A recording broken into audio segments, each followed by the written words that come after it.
Hello everyone, welcome to the channel Mantra. आज के video में हम लोग देखेंगे cells of the immune system. Immune system के अंदर कितने सेल्स आते हैं, कौन कौन से सेल्स आते हैं, ठीक है, वो देखेंगे आज। तो सेल्स जो होंगे वो नॉन स्पेसिफिक भी हो सकते हैं और स्पेसिफिक भी हो सकते हैं। Non specific means इनेट immune system के बारे में बात हो रहा है और specific means adaptive immune systems के बारे में बात हो रहा है। तो जो सेल्स होते हैं वो आप ल्यूकोसाइट्स होते हैं, ठीक है। जो सेल्स इम्यून सिस्टम में जो सेल्स हम लोग पढ़ते हैं वो ल्यूकोसाइट्स होते हैं। ल्यूकोसाइट मतलब वाइट ब्लड सेल्स। ये कहाँ से ओरिजिनेट होते हैं? तो हेमाटोपोइटिक स्टेम सेल से ओरिजिनेट होते हैं। ये मल्टीपोटेंट प्रोजेनाइटर होता है हेमाटोपोइटिक स्टेम सेल। हम लोग आगे की वीडियो में देखेंगे कि मल्टीपोटेंट क्या होता है, प्लूरीपोटेंट क्या होता है, टोटीपोटेंट क्या होता है, ये सब देखेंगे। अभी सिर्फ इतना जान लीजिए कि हेमाटोपोइटिक स्टेम सेल्स जो होते हैं वो मल्टीपोटेंट प्रोजेनाइटर्स होते हैं। हेमाटोपोइटिक स्टेम सेल्स जो होते हैं वो दो भागों में डिवाइडेड है। एक होता है माइलॉइड प्रोजेनाइटर और दूसरा होता है लिम्फोइड प्रोजेनाइटर।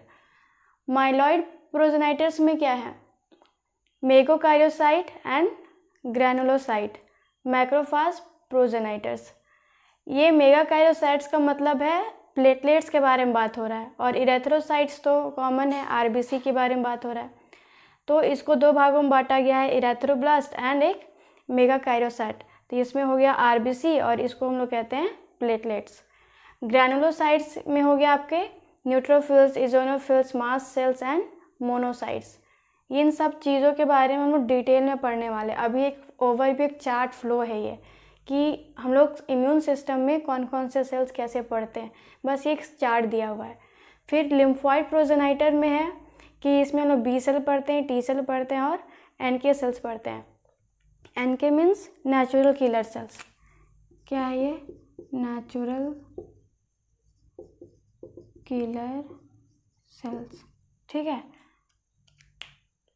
ये जो बी सेल और टी सेल है ये अडेप्टिव इम्यून सिस्टम में हम लोग पढ़ते हैं और जो नेचुरल किलर सेल्स है ये ग्रैनुलोसाइट्स होते हैं। पूछा जाता है कि ग्रैनुलोसाइट कौन है कौन नहीं है, तो बी सेल और टी सेल जो है वो ग्रैनुलोसाइट नहीं है, ठीक है। ए ग्रैनुलोसाइट्स हैं जिसमें ग्रैन्यूल्स नहीं प्रेजेंट होते हैं और नेचुरल किलर सेल्स में ग्रैन्यूल्स प्रेजेंट होते हैं। इसमें भी न्यूट्रोफिल्स में, मैक्रोफाज में ग्रैन्यूल्स प्रेजेंट हैं, इसलिए इसको ग्रैनुलोसाइट्स कहा जाता है, ठीक है। बी सेल टी सेल जो होते हैं वो मोनोन्यूक्लिएटेड है, एक ही न्यूक्लियस प्रेजेंट होता है। यहाँ पे पहले भी देख चुके हैं कि इम्यून सिस्टम्स क्या होता है। तो इम्यून सिस्टम में हम लोग क्या पढ़ते हैं? सेल्स के बारे में, टिश्यूज़ के बारे में और ऑर्गन्स के बारे में। अभी हम लोग देख रहे हैं सेल्स के बारे में, ठीक है। इम्यून सिस्टम ये क्या करते हैं? तो ये जो फॉरेन सब्सटेंस है, माइक्रो ऑर्गेनिज्म है, उसको रिकॉग्नाइज करेंगे और उसको न्यूट्रलाइज या डिस्ट्रॉय कर देंगे। तो ये इम्यून सिस्टम का फंक्शन है। ये सेल्स आते हैं और जो सेल्स हैं वो ये सारे सेल्स हम लोग इसको डिटेल में पढ़ने वाले हैं। ल्यूकोसाइट्स में न्यूट्रोफिल्स, इजोनोफिल्स, बेसोफिल्स, ये सब को हम लोगों ने डिवाइड करके रखा है।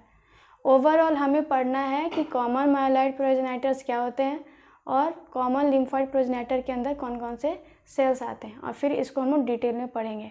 आज के वीडियो में हम लोग कॉमन लिम्फोइड प्रोजेनाइटर्स के बारे में पढ़ेंगे। नेक्स्ट हम लोग देखते हैं कॉमन लिम्फोइड प्रोजेनाइटर। उसमें कौन कौन से सेल्स आते हैं? B cell, T cells and natural killer cells. Dendritic cells के बारे में भी पढ़ेंगे।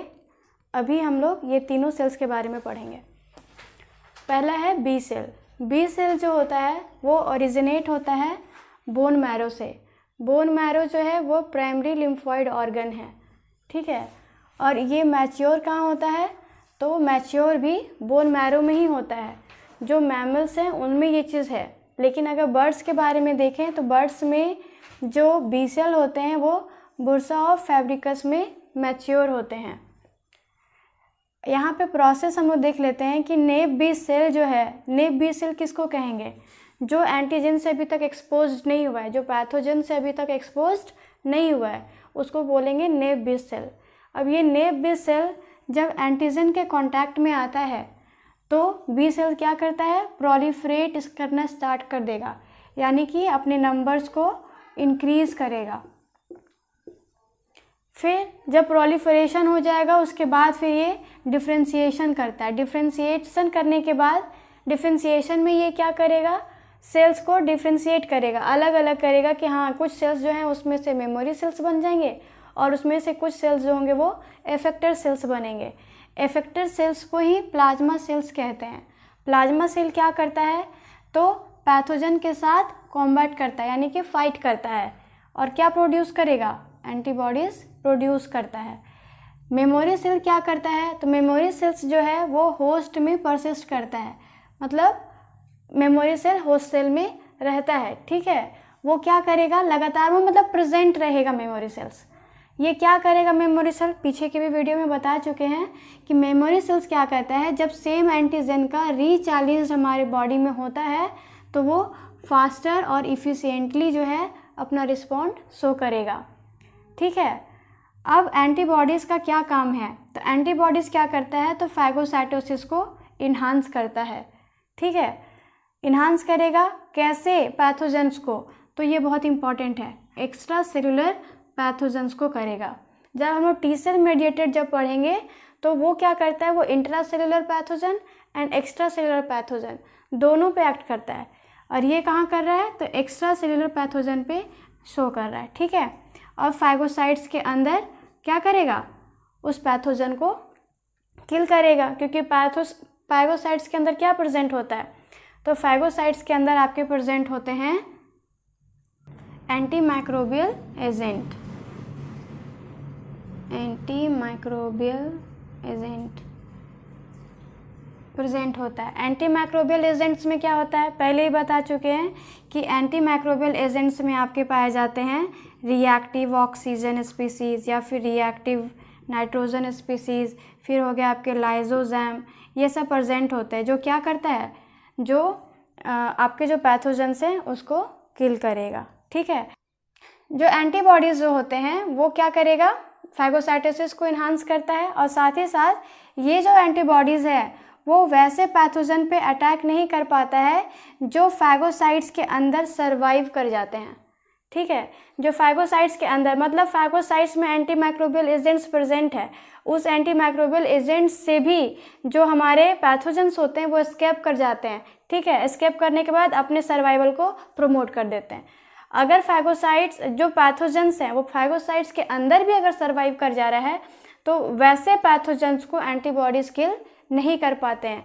तो वैसे पैथोजन का किल कैसे होता है, तो वैसे पैथोजन को किल किया जाता है सेल मेडिएटेड इम्यूनिटी के थ्रू। तभी तो मैंने कहा कि एंटीबॉडीज़ जो हैं वो केवल एक्स्ट्रा सेलुलर पैथोजन को ही किल करेगा, लेकिन फैगोसाइट्स के अंदर जो सेल्स हैं जो सरवाइव कर गए हैं, वैसे पैथोजन जो फैगोसाइट्स के अंदर भी सरवाइव कर गए हैं, वो पैथोजन को एंटीबॉडी किल नहीं कर पाता है। उसके लिए सेल मेडिएटेड इम्यूनिटी ही उसको किल कर पाएगा। सेल मेडिएटेड इम्यूनिटी कहने का मतलब है T cell mediated, T cell mediated, ठीक है। ये जो है बी सेल जो है वो साइटोकाइंस भी सिक्रीट करता है। पहले ही बोल चुके हैं कि जो साइटोकाइंस है वो केवल इनेट इम्यून सेल्स में नहीं, हमारे अडेप्टिव इम्यून सेल्स में भी जो सेल्स होते हैं वो भी सिक्रीट करते हैं। तो बी सेल जो है वो एक अडेप्टिव इम्यून सेल्स है, ठीक है। तो साइटोकाइंस जो है ये बी सेल भी सिक्रीट करता है। ये एंटीजन प्रेजेंटिंग सेल की तरह काम करता है। एंटीजन प्रेजेंटिंग सेल्स को डिटेल में हम लोग पढ़ेंगे। इसमें क्या होता है कि मान लीजिए कोई माइक्रोब आया, माइक्रोब को क्या किया गया, मान लीजिए इसको किल कर दिया गया, तो इसका कुछ जो आपका प्रोटीन होगा या कुछ भी वैसा पेप्टाइड्स होगा उसको क्या किया जाएगा, ये फैगोसाइट सेल्स क्या करते हैं, अपने ऊपर उसको ऐसे करके रिप्रेजेंट करते हैं, ठीक है। किसको, मान लीजिए टी सेल को जाके ये रिप्रेजेंट करेंगे कि ऐसा कोई एंटीजन है जो सेल में एंटर कर गया है। अब ये एंटीजन को हमको क्या करना है, ये एंटीजन आ गया तो इसके लिए आपको टी सेल को एक्ट करना होगा। तो जो एंटीजन प्रेजेंटिंग सेल्स होते हैं वो बी सेल भी उसमें आता है। बी सेल क्या करेगा, तो जो भी पैथोजेंस आएंगे, पैथोजेंस को किल करेगा और उसका कुछ जो पार्ट होगा उसको अपने सेल्स के ऊपर रखेगा और वो टी सेल को जा कर के दिखाएगा कि हाँ ऐसा है, क्या एंटीजन ऐसा आया हुआ है। तो उसके लिए आपको टी सेल्स को प्रोलिफरेट करेगा उसके अकॉर्डिंग और डिवाइड करना स्टार्ट करेगा। इसीलिए मैक्रोफाज को या फिर बी सेल्स को एंटीजन प्रेजेंटिंग सेल्स भी कहा जाता है। तो बी सेल जो है वो एक एंटीजन प्रेजेंटिंग सेल की तरह भी काम करता है। क्या करेगा ये, जो बी सेल के अकॉर्डिंग, बी सेल के थ्रू अगर कोई इम्यूनिटी देखने को मिल रहा है तो वो इम्यूनिटी क्या कहलाता है, ह्यूमरल इम्यूनिटी कहलाता है। ठीक है, आपको, मुझे लगता है आपको ये बी सेल आपको समझ में आ गया होगा। ओवरऑल हम लोगों ने क्या देखा कि ये ओरिजिनेट होता है बोन मैरो से, मैच्योर भी होता है बोन मैरो से, इसीलिए इसको बी सेल कहा गया है। जब आप टी सेल के बारे में पढ़ेंगे तो वो मैच्योर होता है जाकर के थाइमस में। ठीक है, फिर बी सेल कैसे प्रोलिफरेट करेगा, डिफ्रेंशिएट करेगा, मेमोरी सेल्स बनाएगा, प्लाज्मा सेल बनाएगा, फिर प्लाज्मा सेल एंटीबॉडीज़ बनाएगा, एंटीबॉडीज़ फिर फैगोसाइट को इन्हांस करेगा। तो वो जो है वो आपके जो इंट्रासेलुलर जो पैथोजेंस होते हैं, जो फैगोसाइट्स के अंदर सर्वाइव कर जाता है, उसको एंटीबॉडी किल नहीं कर पाता है, तो फिर उसके लिए सेल मेडिएटेड इम्यूनिटी परफॉर्म किया जाता है। तो ये ऑल अबाउट क्या हो गया, बी सेल के बारे में। ठीक है, नेक्स्ट हम लोग देखते हैं टी सेल। टी सेल जो है वो कहाँ ओरिजिनेट होता है, बोन मैरो में। इसका मैचुरेशन कहाँ होता है, थाइमस में। ठीक है, ये एंटीबॉडीज प्रोड्यूस नहीं करता है। बी सेल जो था वो एंटीबॉडी प्रोड्यूस कर रहा था। टी सेल का काम है कि बी सेल को वो एक्टिवेट करे, कि वो क्या बनाए, एंटीबॉडी बनाए। टी सेल एंटीबॉडी नहीं बनाता है। यहाँ पे है आपका नेव टी सेल। नेव टी सेल कहने का, नेव लग गया मतलब वो अभी तक एंटीजन से एक्सपोज नहीं हुआ है। नेव टी सेल जो है, अभी इसको नेव टी सेल क्यों कह रहे हैं, क्योंकि इस पर अभी ये जो है अभी एंटीजन से एक्सपोज नहीं हुआ है। ये इसका जब एक्टिवेशन जो होता है नेव टी सेल का, वो कहाँ होता है, सेकेंडरी लिम्फॉइड टिश्यू में। सेकेंडरी लिम्फॉइड टिश्यू मतलब कि आपका हो गया लिम्फ नोड, स्प्लीन, ये सब में। ठीक है, जब ये नेव टी सेल एंटीजन के कांटेक्ट में आएगा तो टी सेल क्या करेगा, प्रोलिफरेट करेगा, डिफ्रेंशिएट करेगा, फिर मेमोरी सेल बनाएगा और इफेक्टर सेल्स बनाएगा। जो टी सेल होता है वो दो तरीके का होता है, एक होता है टीसी सेल और एक होता है टीएच सेल। टीएच सेल को हम लोग बोलते हैं टी हेल्पर सेल्स और टीसी को बोलते हैं साइटोटॉक्सिक टी सेल। ठीक है, जब T cell proliferate, TC cell जब किसी एंटीजन के एक्सपोज्ड में होगा तो ये क्या करेगा, ये प्रोलिफरेट करेगा, डिफ्रेंशिएट करेगा। डिफ्रेंशिएट करने के बाद मेमोरी सेल बनाएगा और साइटोटॉक्सिक टी लिम्फोसाइट बनाएगा। उसी तरीके से टी हेल्पर सेल जो है वो एंटीजन के कांटेक्ट में आएगा, फिर वो प्रोलिफरेट करेगा, फिर डिफ्रेंशिएट करेगा और उसके बाद फिर T helper 1, T helper 2, T helper 17, T regulatory, T follicular helper cells, ये डिफरेंट टाइप्स ऑफ सेल्स बनाएगा। एक जो हेल्दी पर्सन होते हैं, उस हेल्दी पर्सन के बॉडी में जो टीएच और टीसी सेल का जो रेशियो होता है वो 2:1 होता है। जो टीएच सेल्स होते हैं इस पे जो है CD4 ग्लाइकोप्रोटीन वहाँ प्रेजेंट होता है, उसके सरफेस पे प्रेजेंट होता है। टीएच सेल के सरफेस पे CD4 ग्लाइकोप्रोटीन प्रेजेंट होता है। CD जो होता है CD4 प्रेजेंट होता है और टीसी सेल्स पे क्या प्रेजेंट होता है, तो CD8 प्रेजेंट होता है।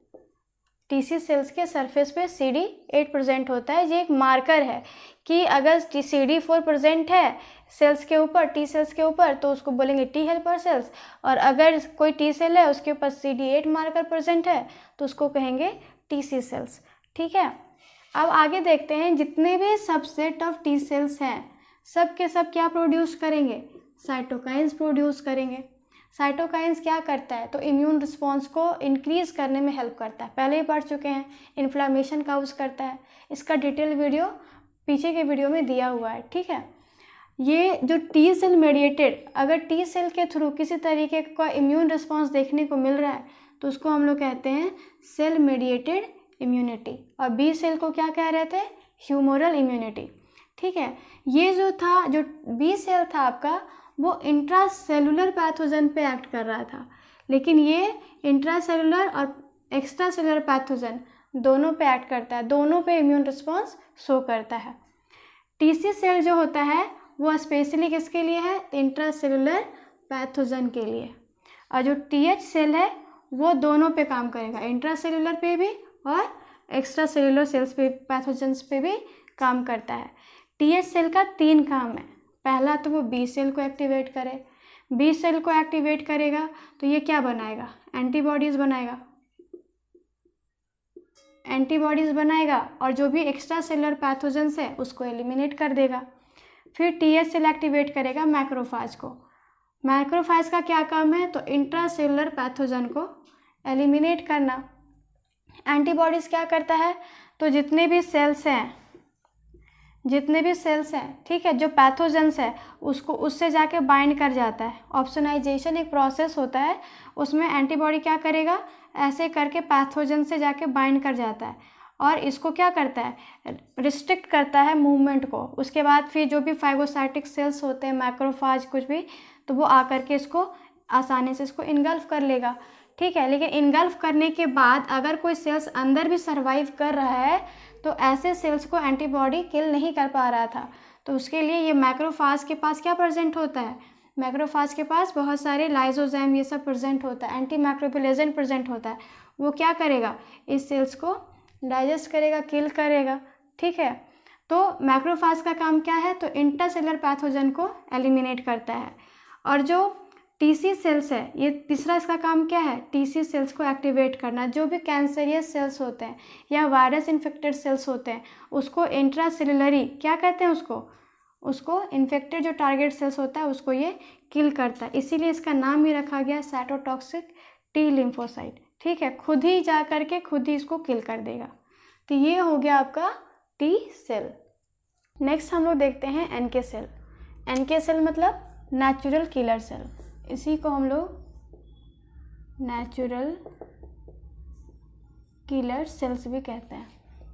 ये जो है इनेट लिम्फोइड सेल्स है, यानी कि इसका ओरिजिन लिम्फोइड से ही हुआ है, लेकिन ये जो है इनेट है, यानी कि ये नॉन स्पेसिफिकली एक्ट करेगा, नॉन स्पेसिफिकली, ठीक है। ये ग्रैनुलर है लिम्फोसाइट। जो B सेल था, T सेल था, वो भी लिम्फोसाइट ही था, लेकिन वो ग्रैनुलर नहीं थे, वो A ग्रैनुलर थे। लेकिन जो NK सेल है वो ग्रैनुलर लिम्फोसाइट होता है। इसको ग्रैनुलर क्यों कहते हैं? क्योंकि इसके सेल्स में क्या प्रेजेंट होता है?